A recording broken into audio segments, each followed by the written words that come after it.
There's 3 stages of chanting, and as you can see on the chart, these 3 stages you're probably familiar with. The lowest stage is Namaparad, the middle stage Namabhasa, and the top stage Suddhanama. And so, little known to many people, we don't start at Namaparad. We start at Namabhasa. We have to commit aparad, and then we go to aparad.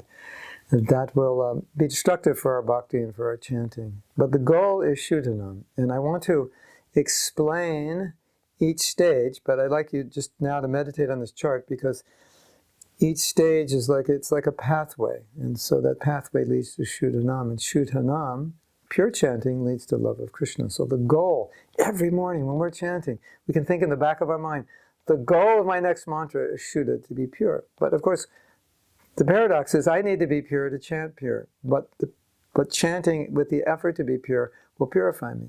And as I evolve in my Krishna consciousness, my chanting will become more pure. And as I chant, I will evolve in my Krishna consciousness. A little confusing, but they go together. So let's now focus first on what is Namaparad, what are the symptoms of it, how do you know when you're making an offense? The word aparad means offense, and etymologically, apa means to distance or away or to turn away from radha, that which turns us away from aradhana or radha, or worship of Krishna, doing something that distances us from worship. And nam means to the name. So if I make an offense to the name, it distances me from Krishna. There are 10 offenses. The 10 offenses are attached. Probably most of you know those offenses. Namaparad means that I'm chanting the name of Krishna and I'm making one or more of the 10 offenses. Now, in this chart, I listed specifically inattention and the subdivisions of inattention like apathy, distraction, laziness. Because Bhaktivinoda Thakur said inattention is the cause of all the other offenses. And we know pretty much inattention is the main offense we're battling with. So inattention in the context of Namaparad means I'm making absolutely no effort to overcome the offenses. I know what the offenses are, and I'm allowing myself to continue making those offenses. Have you ever chanted really bad rounds and you did nothing? Srila Prabhupada once gave a lecture, and in the lecture he was imitating how we sometimes chant completely inattentively. So he was imitating that shnik shnik ram ram like that. And he said, don't chant this way. He said, because if you chant this way, you won't get the ultimate goal, which is love of Krishna. All you'll get is that you followed your vow to chant 16 rounds, but you won't actually get the benefit of the holy name. So I began thinking about that.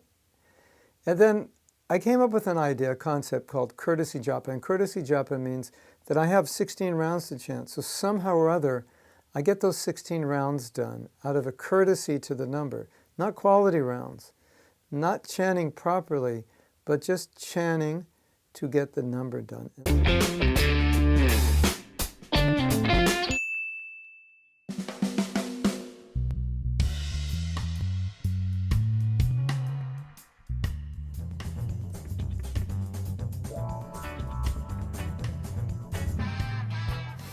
He's chanting while playing a game.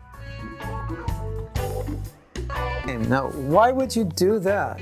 Because you don't like to chant, but you've got your number, you've got to get it done. Now, this kind of chanting, the next, it's very interesting, because what it is one person speaks, and while the other person speaks, the person who's listening is Hare Krishna, Krishna Krishna, Hare Hare Ram. And then I speak, and then I'm talking to you, but you're Hare Krishna, Hare Krishna. So you're having this conversation with someone.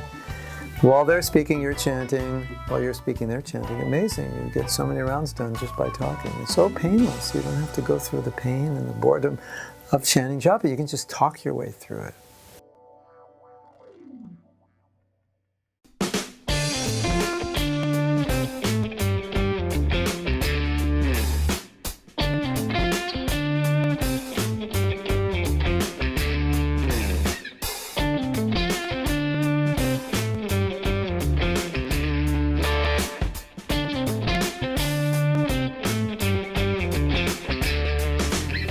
What's the problem?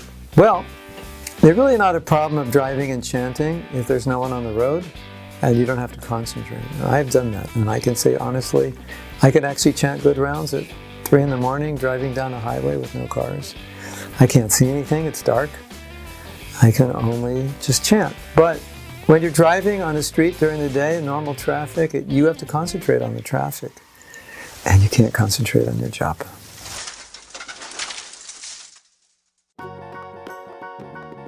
This is so common. We're chanting, our mind is calming down. It gives us time to think about what we have to do. So I'm not really praying to Krishna, I'm not really focused on Krishna, but I'm thinking about all the things I have to do during the day, my whole to-do list. So what I suggest you do is when you begin chanting, think of your life as being plugged in and just pull the plugs out. So when you pull the plugs out, your life goes on hold.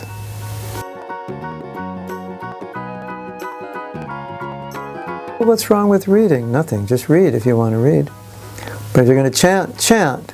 If you're going to read, read. If you're going to watch TV, don't watch it while you chant. If you're going to eat. Yes. Okay, watching television is not such a good thing unless it's Krishna conscious. But even if it's Krishna conscious, don't chant your rounds. You can't focus on it. Chanting is a prayer, it's a conversation. Hare Krishna. You know what I'm talking about. Okay. Now, in this scene, a devotee's chanting japa during the kirtan. You might say, well, what's wrong with that? Kirtan's inspiring, etc. The only thing wrong was that the Prabhupada said it's redundant. Either chant japa or do kirtan.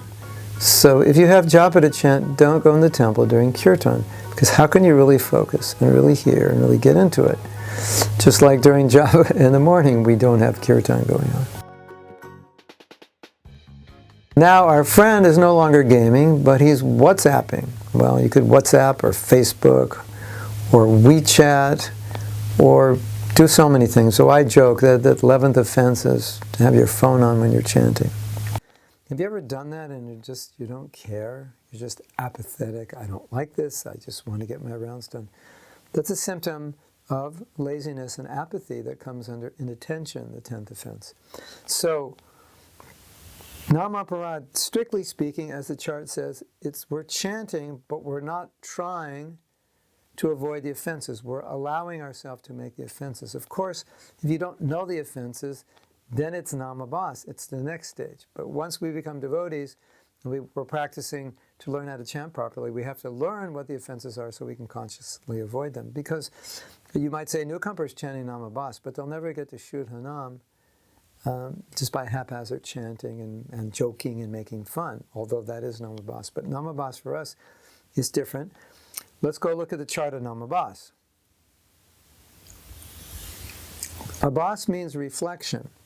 So it means that there's some potency coming through the clouds from the sun of the holy name, but it's not pure. It's not 12 o'clock sun with a clear sky.